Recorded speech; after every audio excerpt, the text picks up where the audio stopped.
Boo! What, did I scare you? Why, because I'm black? In any case, babe, wake up! Another mixtape just hit the third tower. Oh yes, we have a situation on our hands, and it is called Paralives. Maybe you have seen it, maybe you haven't. It is a Sims-like game with seemingly an incredible amount of DEI features like raising clearly not your family.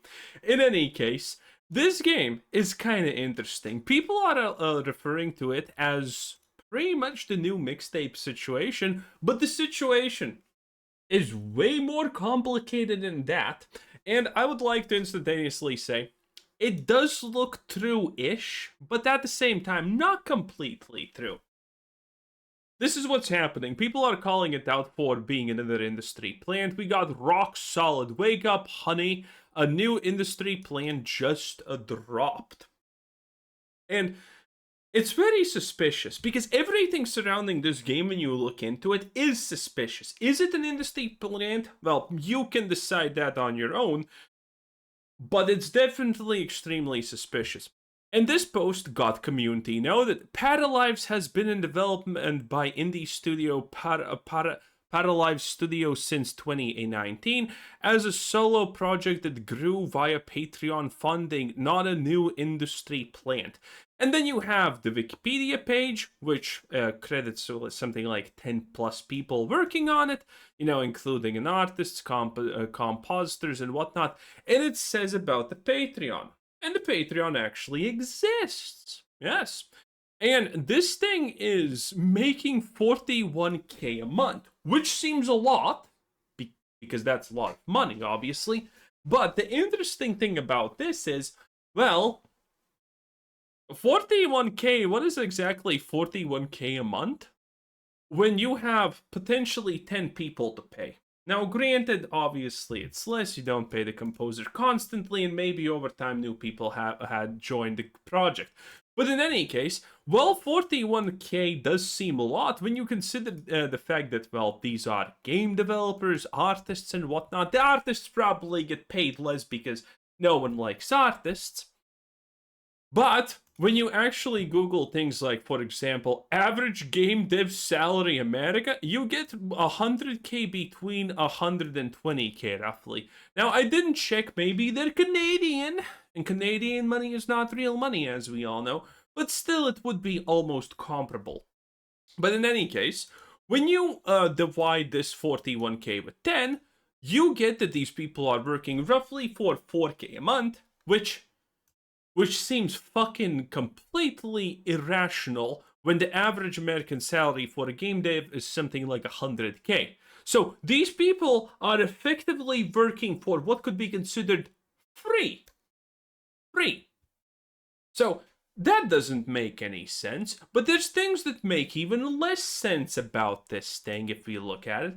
If we look at the Steam charts, you will notice that, well, this game had a pretty bomber of an opener. It had a 78,000.6K players on launch, which was literally yesterday. This game, by the way, is pretty much just 24 hours old at this point, if anyone's wondering.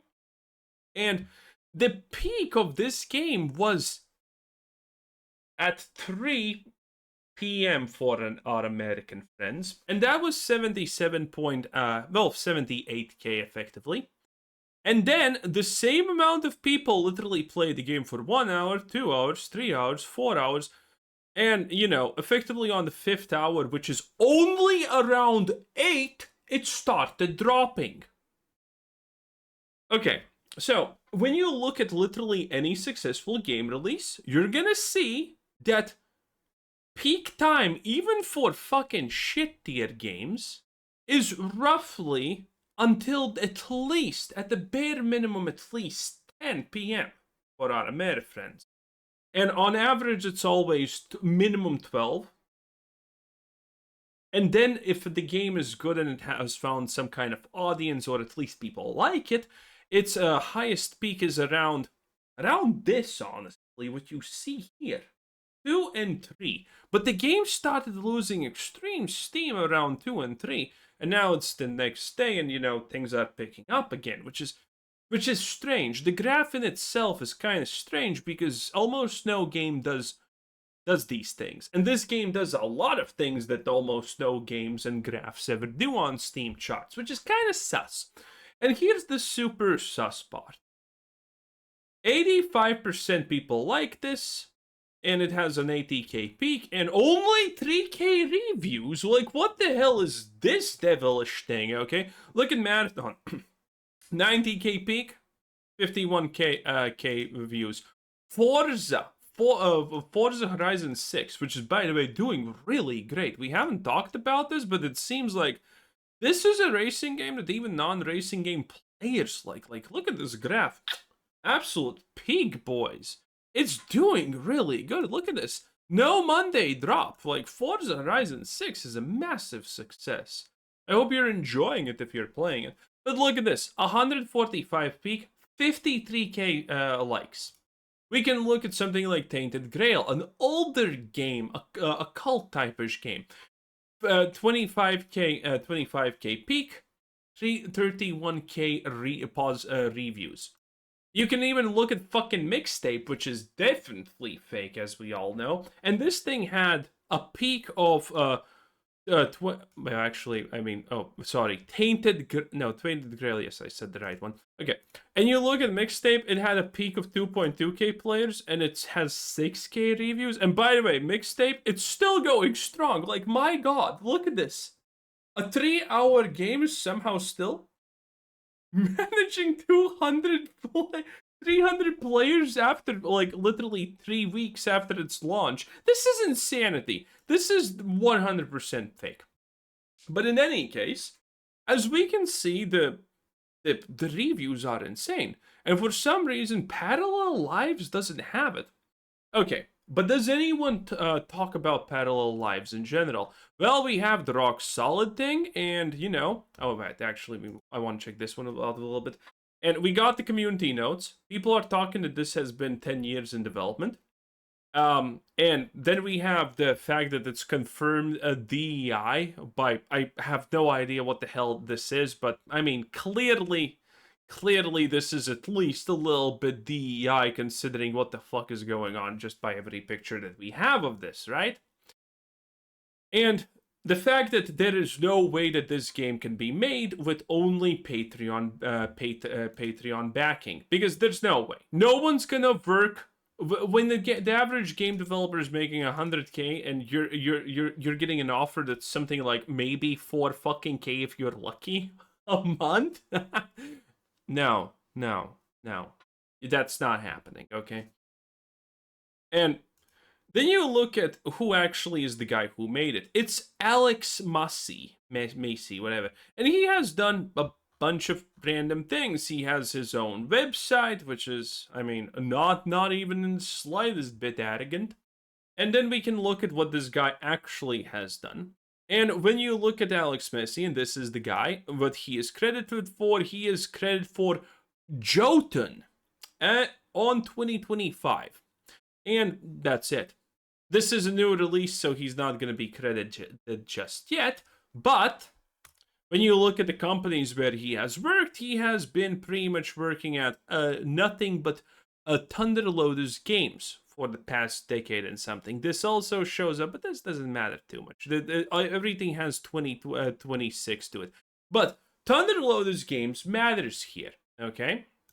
When you look at Thunderloaders games, by the way, it's the Jotun game that we already talked, and a bunch of other things.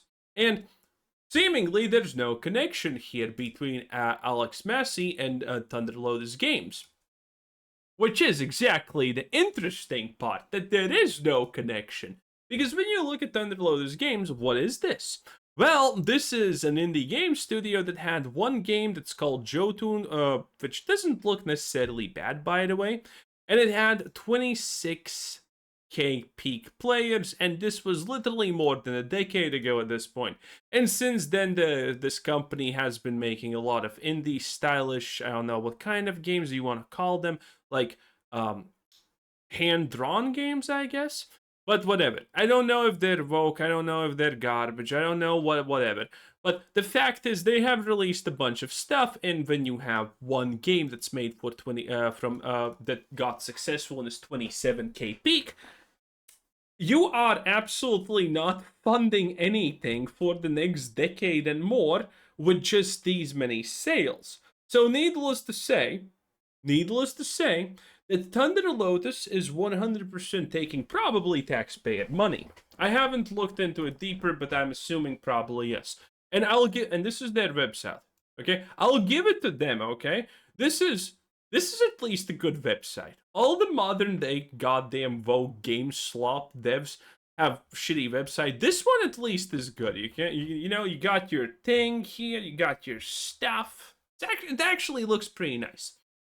And the reason how we know that there is absolutely no way that this pays for anything is because this is the people that work there, okay? There's a lot of them, okay? There's a shit ton of them. There is absolutely no way that a game that reached 27K peak is gonna be able to actually hire and maintain all these people in work. Also, I'm sure that's not a DI hire. In any case, yeah. So this company is something that probably is taking a lot of that sweet, juicy government grant money, because this is what all of these studios do at the end of the days. And you know why this matters a lot? Because, well, we have Alex Misse, the guy who just made this game, who was one of the first people that worked on their original success, Jotun, and this is from a company that's seemingly pretty good at taking government grants, because otherwise it could not exist, or private funding. So, this guy, who worked initially at their first big success, probably has the connections to actually figure out how to take government grants or private funding. Because needless to say, when we again look at the Patreon, even though 41K a month does seem impressive, it's not really that impressive when we're talking about, a 10 dev studio that needs to pay salaries. Not really that impressive then necessarily. And the fact that, when you look at something like Google Trends, because this is a long-lasting project, when you look at the project for Paralives, well, for some reason, Paralives was most searched at 2024. I'm not sure if this is a bug or whatever. And then it was searched here and here. And this actually matters because if you look at the past month, you can see where it actually got searched. It got searched here, okay, on its release and slightly prior to that. This is the highest point when it got searched, okay? Literally right before its release. Before that, complete silence, absolutely nothing. And this is Paralives, the video game. We can also do the basic search, which kind of looks exactly the same, except the big one is... Actually, let's just fucking do it.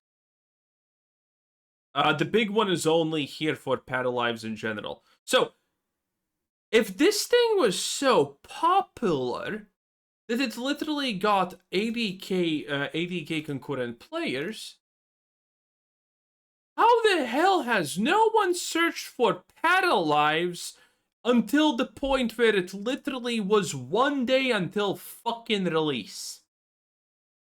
How does that make a lot of sense? That doesn't make a lot of sense.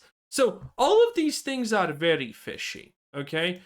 The Patreon funding is real, obviously, but there's no way it can pay for everything, so there is outside influence. Which outside influence, I can't really tell you, but there definitely has to be because it doesn't make sense. There's a lot of people talking about it.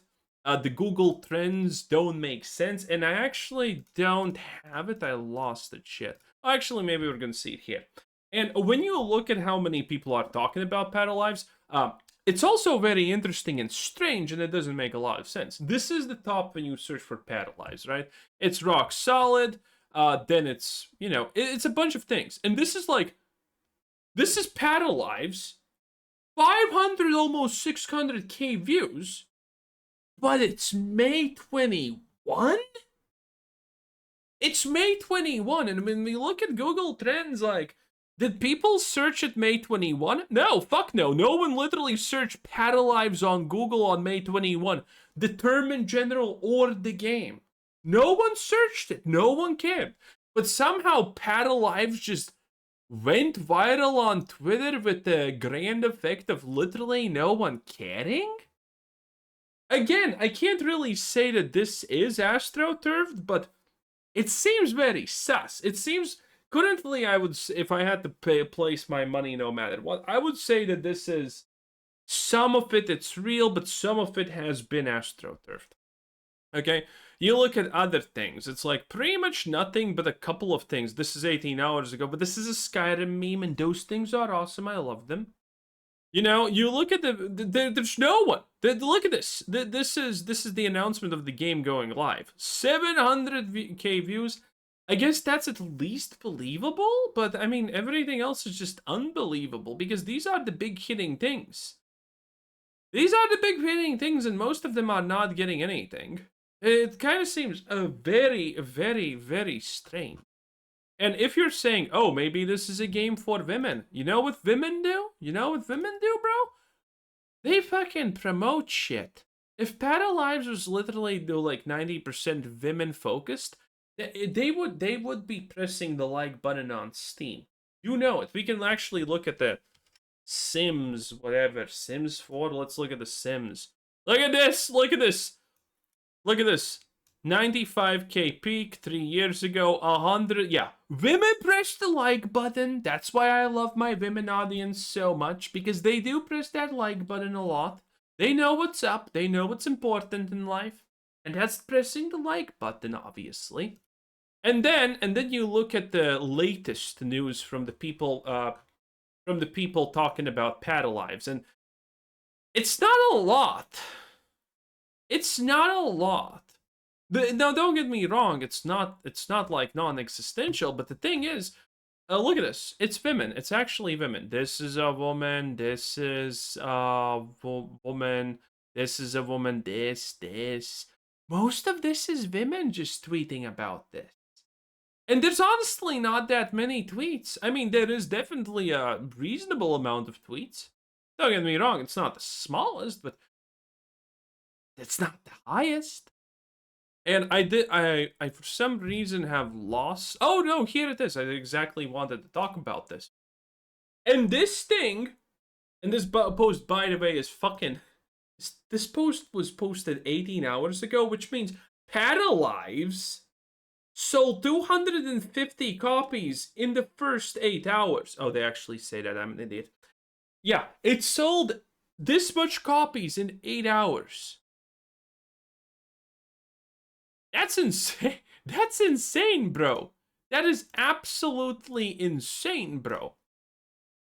And you're telling me that 1/3 of the people who bought the game actually decided to play it right there on release? That's wild. That is wild. Again, none of the numbers match. Everything seems strange. Now, granted, could they be lying, for example, about the units sold? Maybe. If it's a private sponsored project, there's nothing really disallowing them to say that this game has sold 100 billion copies. So I don't know. It looks fake, but some of the things are real. I mean, there's so much strange stuff surrounding this game. It's kind of wild. It's kind of interesting. Well, we're gonna probably figure something out in the upcoming days. Why this doesn't make sense. And well, in any case, what do you think about being, you know, the cuck simulator? I think it's great. I would obviously love this 10 out of 10. Anyway, have a nice day. Bye.